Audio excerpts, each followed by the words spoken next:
todos, meus irmãos. Graças a Deus, nesse nosso último estudo de 1 Pedro, quero convidar você então a abrir sua Bíblia comigo, por favor, na primeira carta do apóstolo Pedro, no capítulo de número 5.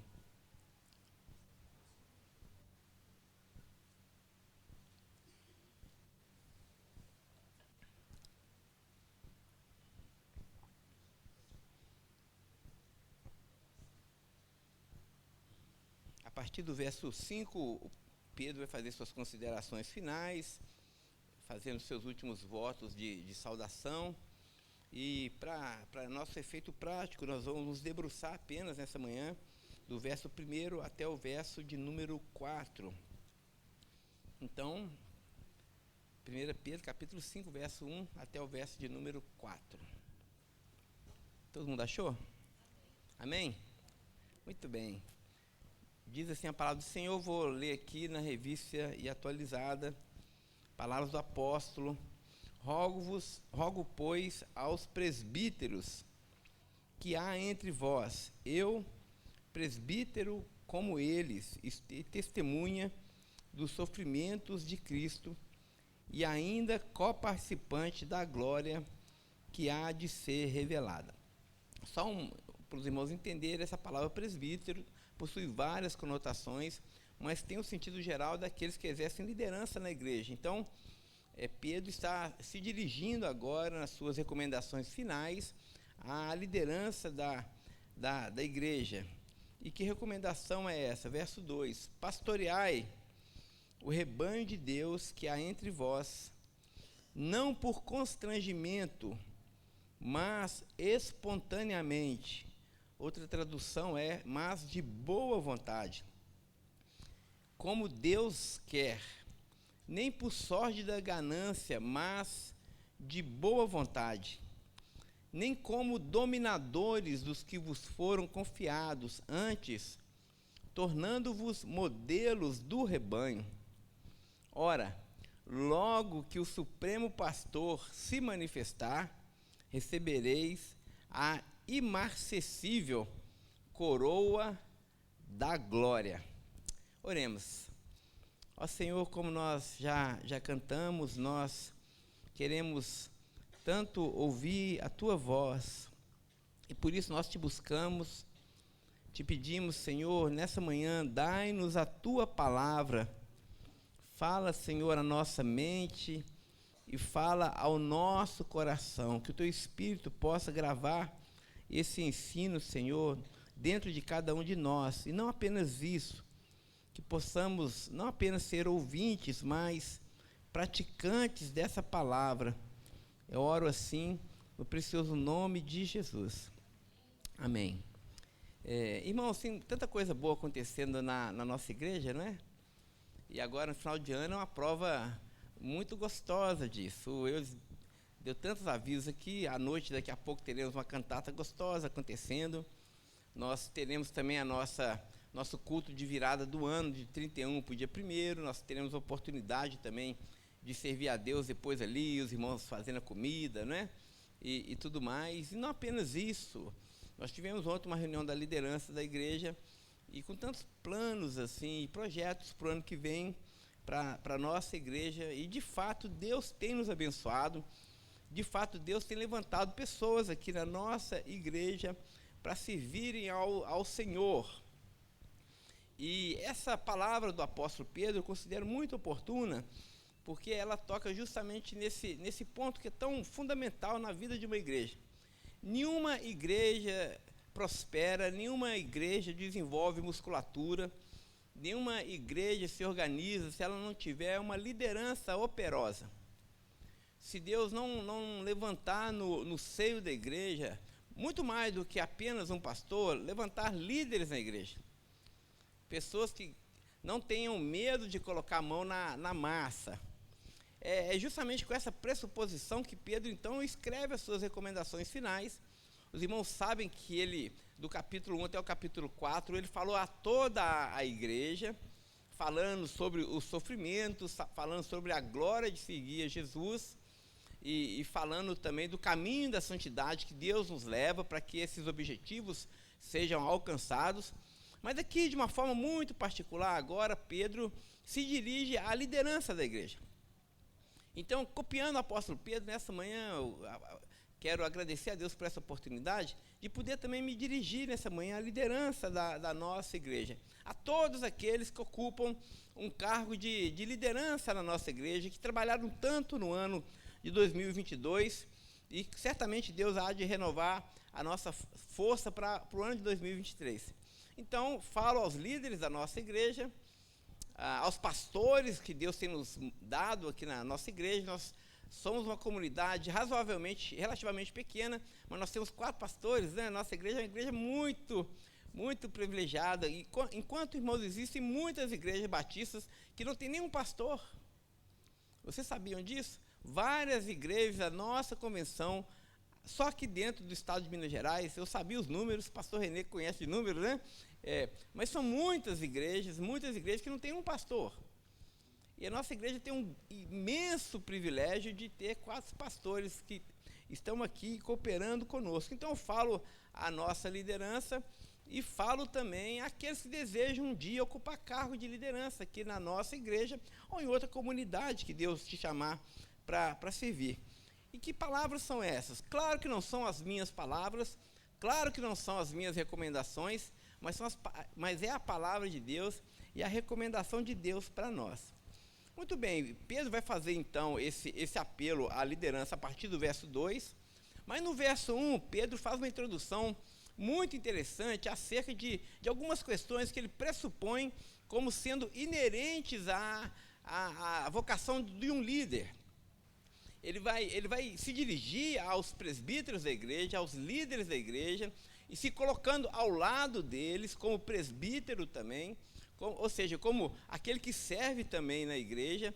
Mas ele pressupõe algumas coisas interessantes. Ele lembra essa liderança do sofrimento de Jesus e da glória que há de ser revelada no último dia. Isso é muito importante para nós, porque Pedro pressupõe que um cargo de liderança precisa contemplar essas duas realidades. Primeiro, aqueles que desejam liderar ou já lideram devem estar conscientes e maduros que o convite à liderança é um convite inerente ao sofrimento, a entrega radical de tudo que nós temos, a explodir com as nossas agendas pessoais e aceitar a agenda de Deus para nós. Pedro vai dizer que assim como ele é testemunha do sofrimento de Cristo, nós também, olhando para ele como nosso modelo, também devemos aceitar sobre nós justamente o mesmo destino que veio sobre o nosso mestre, que é o sofrimento.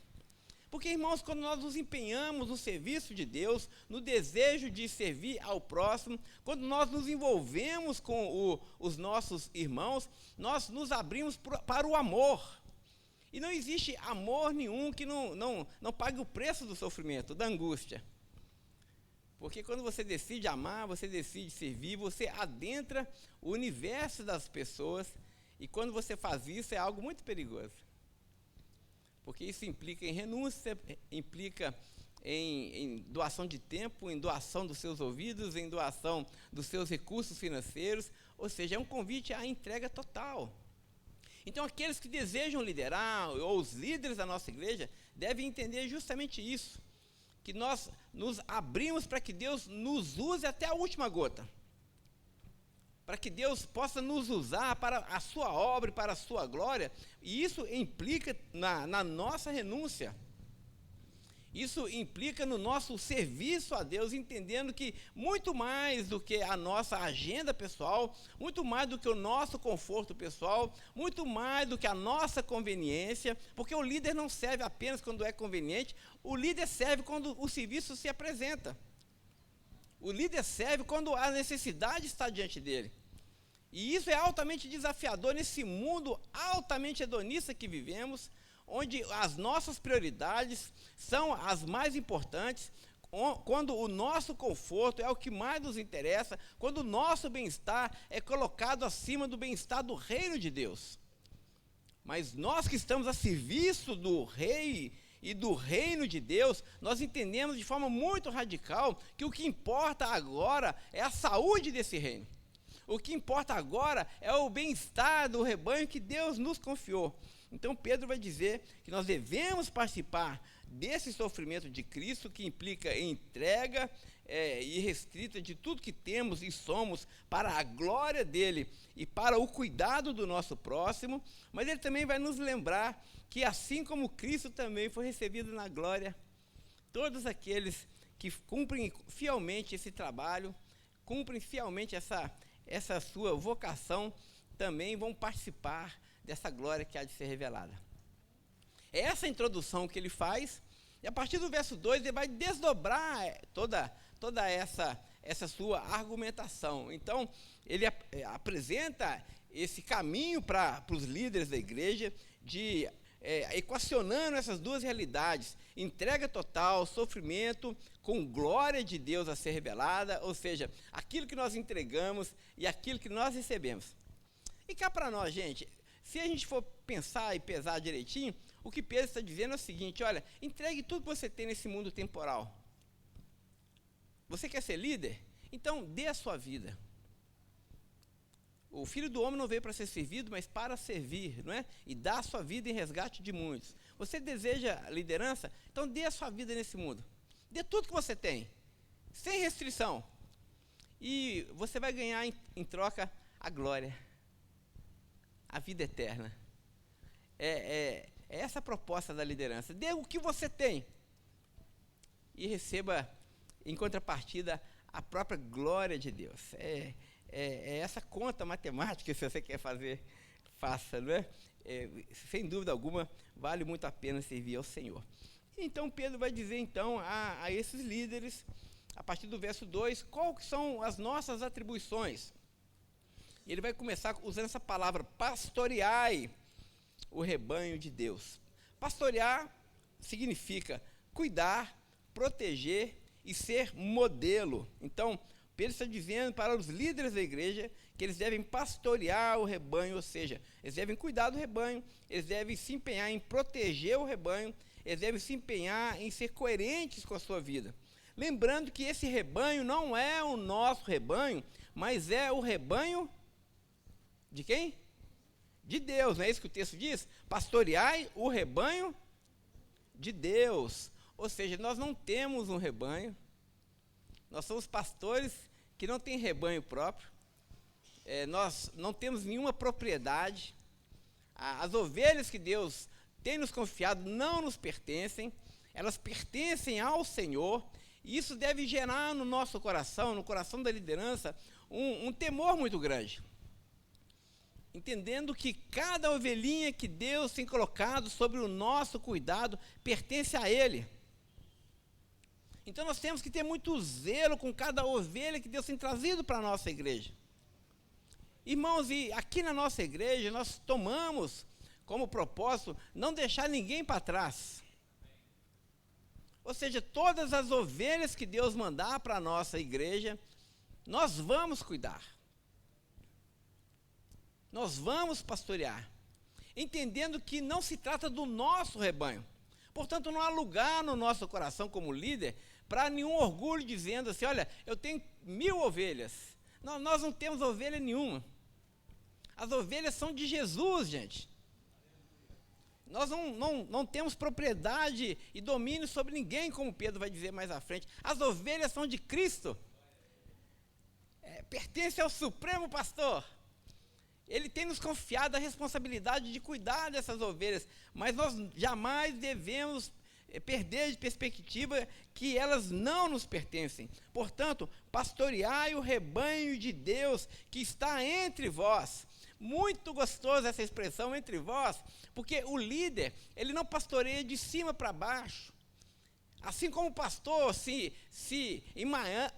eu ia falar uma palavra difícil aqui, embolou minha língua, mas ele se envolve com as ovelhas, né? Ele fica ali no meio das ovelhas, ele tem cheiro de ovelha, né? Porque ele está junto do rebanho. Assim é a liderança da igreja. Nós não servimos acima de um pedestal, como dando ordens, mas nós servimos no meio do rebanho. O rebanho tem que estar entre nós. Eu gosto muito quando Jesus, naquela noite escura ali do Getsêmani, quando Jesus, os guardas foram enviados para identificar quem era Jesus. Os irmãos se lembram dessa passagem? E eles falaram, olha, quando você encontrar Jesus, dê um beijo nele, não é? Pra gente. Eu acho isso muito interessante, porque se Jesus fosse um popstar, alguém, uma figura brilhante, seria fácil identificá-lo. Ia chegar e falar, aquele é Jesus, olha como ele se destaca, aquele é Jesus, olha como é que ele está num lugar mais elevado, aquele é Jesus, está todo mundo servindo ele, aquele é Jesus porque ele tem a melhor comida, a melhor vestimenta, ele está acima de todo mundo. Não. Ele estava tão envolvido ali com os discípulos, ele era tão semelhante nesse aspecto aos discípulos, que foi necessário Judas dar um beijo nele, para que os guardas o identificassem. Assim também o pastor, gente. Assim também os líderes, gente. É o ministério da invisibilidade. A gente precisa se misturar com o rebanho de tal forma que as pessoas não saibam quem que é o líder e quem é o rebanho. É a nossa vocação, pastorear o rebanho que há entre vocês. Ou seja, a liderança precisa estar próxima dos seus liderados, de tal forma que seja um só rebanho nesse aspecto. Um só pastor e um só rebanho. Pastoreai o rebanho que há entre vós, não por constrangimento, mas espontaneamente. Como eu disse, outra tradução diz, de boa vontade.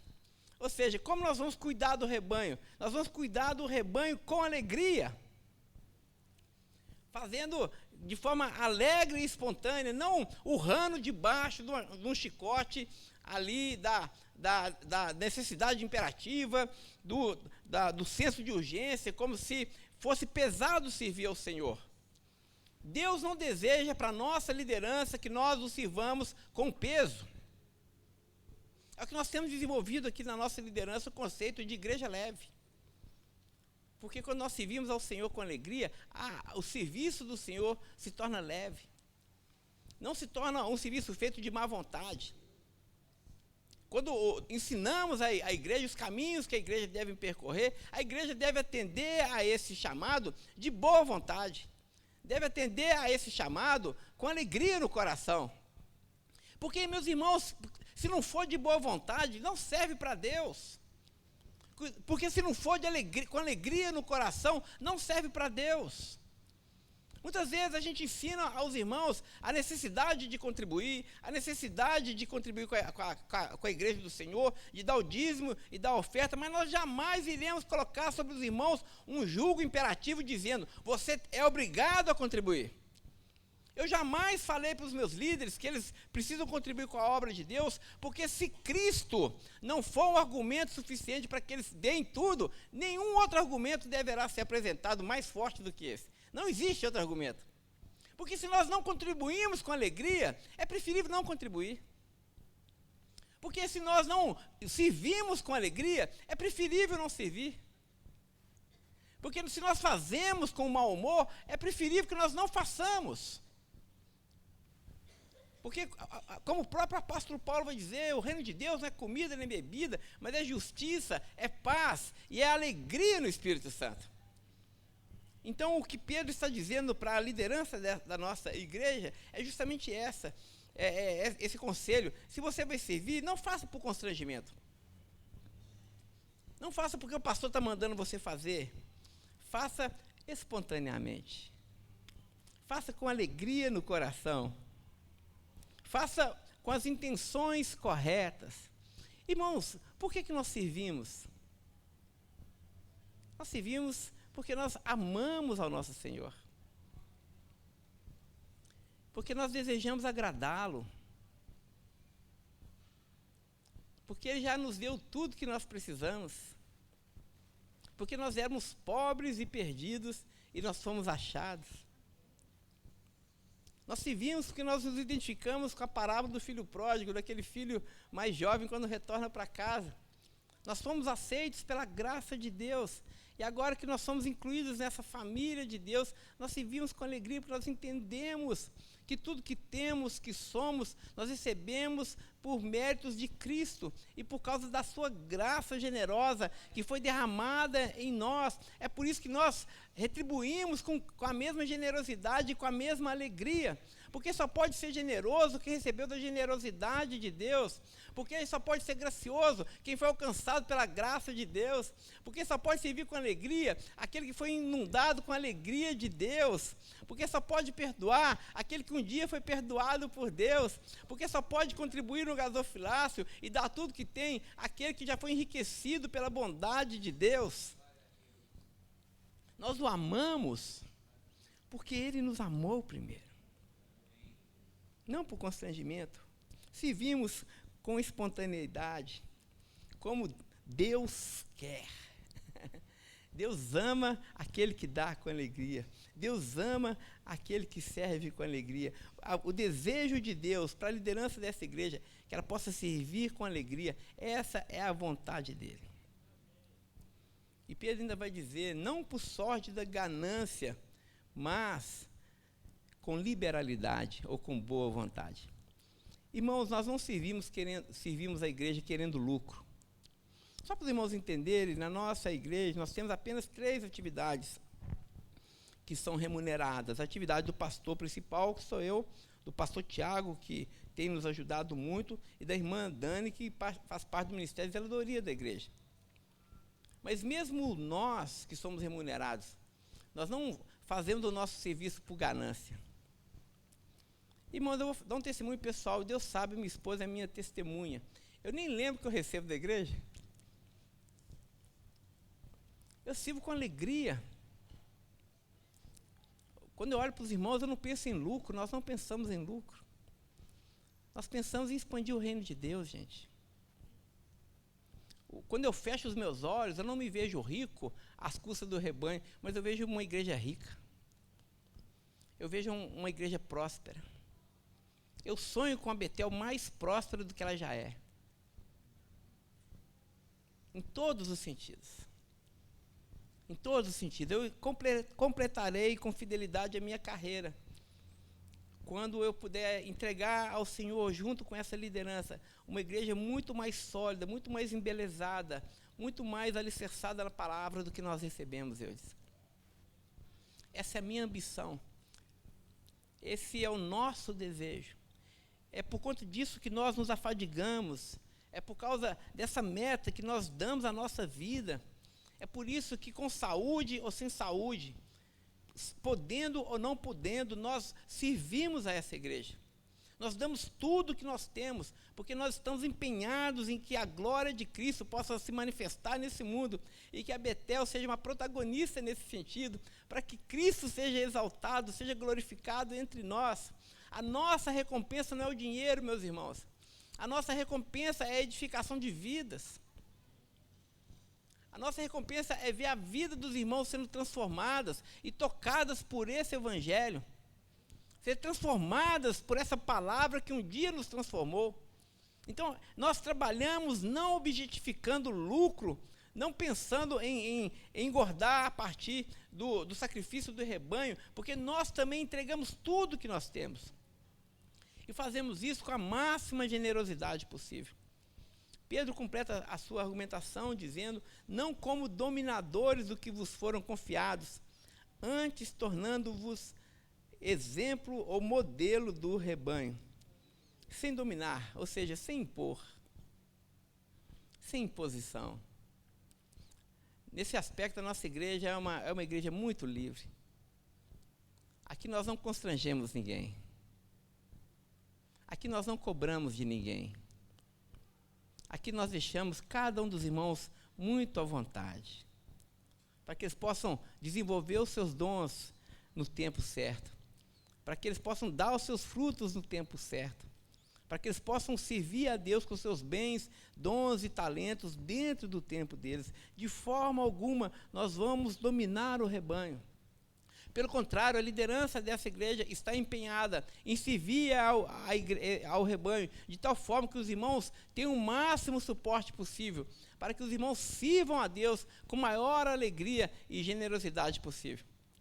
É por isso que no ano que vem, com a graça de Deus, eu e o pastor Tiago estamos pensando em trazer um treinamento para a igreja, pensando na manifestação dos dons, para que os irmãos conheçam seus dons, para que os irmãos conheçam seus talentos, para que essa igreja seja, a partir também, inclusive de treinamentos, tenha ainda mais condição de poder servir a Deus. Porque o nosso desejo é que os irmãos participem da alegria que nós temos de servir ao Senhor. Ficar no banco é gostoso, mas por um tempo. Depois o banco vai ficando num lugar desconfortável e a gente tem aquela vontade de fazer alguma coisa, né? Deus tem trazido para a igreja, para a nossa Betel, muitas pessoas que ficam um tempo no banco, se curam, se restabelecem, redirecionam a sua mente e daí a pouco eles se apresentam para o serviço. E nós estamos empenhados em dar esse espaço para que a igreja seja esse ambiente onde todos possam servir, onde todos possam ter a alegria de apresentar ao Senhor o seu dom e o seu talento. De forma alguma essa igreja é pastorcêntrica, ela é centralizadora. Os irmãos já perceberam isso, não é? Nem sempre sou eu que estou aqui pregando, quase nunca sou eu que estou aqui ensinando na escola bíblica dominical. Nós temos aqui muitas pessoas que fazem tantas coisas.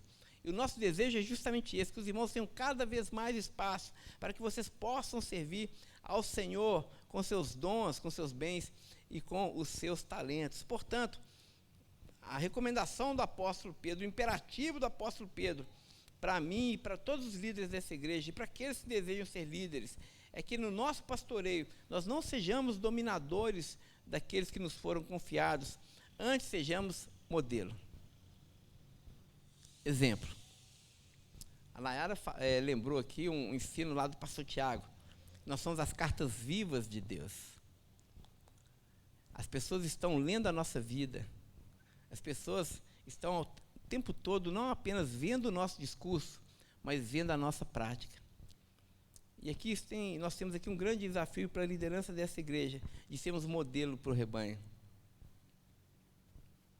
Em tudo que nós fizermos, no trato com a nossa esposa, no trato com o nosso marido, no trato com os nossos filhos, no trato com o nosso lazer, com o nosso entretenimento, no trato com no nosso trabalho, com o nosso dinheiro, no trato na igreja, precisamos ser modelos do rebanho.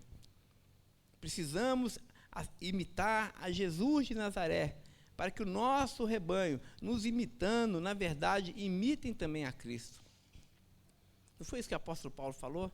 Sejam meus imitadores, como eu sou imitador de Jesus. E por fim, o verso 4, Pedro vai sumarizar todo esse ensino, nos remetendo à nossa esperança. Ele vai dizer: ora, logo que o Supremo Pastor se manifestar. Porque no frigir dos ovos, meus irmãos, como nós falamos aqui na nossa exposição, no frigir dos ovos, existe apenas um pastor e um só rebanho. O único pastor da igreja é Cristo. Ele é o Supremo Pastor. Logo, quando o Supremo Pastor, o dono da igreja, o dono de cada um de nós, se manifestar, quando ele se apresentar no último dia, esse olhar de esperança que temos para a sua volta, quando ele se manifestar, vocês irão receber a imarcessível coroa da glória. Agora, qual que é o prêmio que um pastor, qual é o prêmio que um líder vai receber no último dia? Pedro chama esse prêmio de imarcessível coroa da glória. Muitas vezes, quando a gente olha para esse tempo final, a gente imagina o seguinte, aquela ideia assim, bem concreta desse último dia, como se nós chegássemos lá no céu, depois de mãos calejadas de trabalho, tanta coisa feita, fomos aprovados diante de Deus, aí nós imaginamos assim uma fila, não é? Uma grande fila, e aí aquele tanto de coroa, não é? E cada um com o nome. Aí aquela disputa, inclusive, qual a coroa maior, não é? Olha, o que isso, a coroa do pastor Levi é grande. É por causa da cabeça, né? Tamanho da cabeça. Não. Né? Mas, espera aí, tem um rubi na coroa do pastor Levi? Na minha, não. A minha só vê umas pedrinhas michuruca, né? A gente fica pensando assim, uma disputa de qual é a coroa que é mais pesada, qual a coroa que é mais valiosa, qual é aquela que, né, quem é que trabalhou melhor para Deus, quem que foi mais aprovado por Ele, quem é o servo dos servos, quem é o bambambam aqui no céu. A gente tem essa ideia, que no céu nós vamos ter um pouco dessa hierarquia, desse poder, né, desses melhores lugares e tudo mais. Mas, irmãos, absolutamente não é isso que Pedro se refere, não é isso que o apóstolo João se refere também quando ele escreveu o Apocalipse. Essa ideia de coroa não tem absolutamente nada a ver com uma coroa de verdade. Absolutamente não tem nada a ver com capitalismo, com pedra preciosa, com coroa pesada. Nada, nada, nada. Irmãos, no céu nós seremos irmãos, seremos família, seremos iguais. A glória que nós iremos receber, a coroa que nós iremos receber, não tem nada a ver com coisas materiais, tem a ver com o próprio Jesus. Cristo é a nossa recompensa. Nós vamos receber Jesus. Teremos mais dele, gente. Iremos nos parecer ainda mais com ele. A glória de Cristo irá invadir a nossa existência, meus irmãos. Nós seremos plenos de gozo e de alegria. Nós amaremos com ainda maior perfeição. Nós amaremos o nosso próximo ainda com maior profundidade. Hoje existem ainda tantas barreiras e imperfeições entre nós. Hoje nós ainda somos fragmentos daquilo que nós seremos, mas naquele último dia, quando o Supremo Pastor se manifestar, nós seremos encharcados com a sua glória. A glória do Senhor irá penetrar na vida da igreja, no povo de Deus, de tal forma generosa, que nós estaremos satisfeitos, plenos, não porque nós recebemos a riqueza desse mundo, mas porque nós recebemos do próprio Jesus. Essa é a coroa da vida que eu e você iremos receber. O próprio Jesus. Hoje experimentamos isso como gotas de graça, mas naquele dia receberemos com abundância a sua presença entre nós. Portanto, o último conselho que eu quero dar à igreja é o conselho que Paulo deu aos irmãos em Coríntios, capítulo 15, o último verso do capítulo 15 de Coríntios, verso 58, quando ele diz o seguinte: portanto, meus irmãos, o contexto ali é o contexto da expectativa da ressurreição. Portanto, meus irmãos, sejam sempre firmes e abundantes na obra do Senhor, sabendo que no Senhor o vosso trabalho não é vão. Eu vou repetir. Igreja Batista Betel, a liderança dessa igreja, para o ano de 2023, tem em perspectiva a ressurreição de Cristo, a glória que há de ser revelada. Cristo será o nosso galardão. Portanto, meus amados irmãos, sejam firmes e sempre abundantes na obra do Senhor, sabendo que no Senhor o nosso trabalho nunca é em vão. Portanto, em 2023, mãos à obra. Vamos continuar trabalhando de forma operosa, incansável, para a glória de Deus.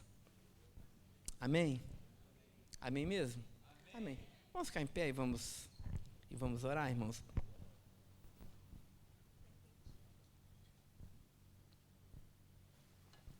Coloque o seu ano de 2023, o seu serviço a Deus diante dele. Você que já lidera, você que já trabalha tanto aqui na igreja, apresente ao Senhor, peça ao Senhor que renove a sua força. Você que deseja servir a Deus mais no ano de 2023 e sente esse chamado também, apresente seu coração diante do Senhor. Peça para que Ele te use.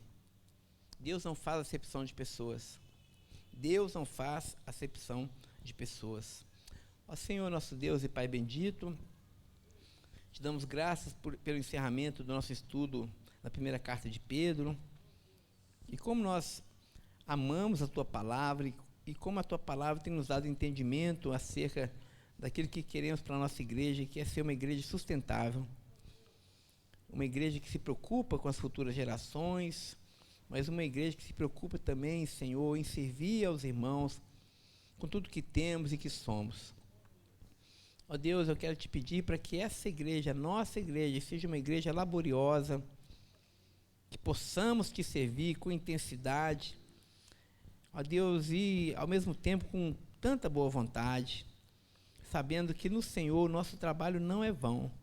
Desperta os dons adormecidos entre nós, revitaliza aqueles dons que nós temos também, Senhor. Ó Deus, renova as nossas forças para o ano de 2023, nos mostrando a tua vontade para essa igreja e a tua vontade para cada um de nós. Seja sobre nós a tua bênção, a oração que nós te fazemos. Oramos, Senhor, no nome de Jesus. Amém e amém. Irmãos, Deus abençoe a todos. Até logo mais à noite a nossa cantada, se Deus quiser.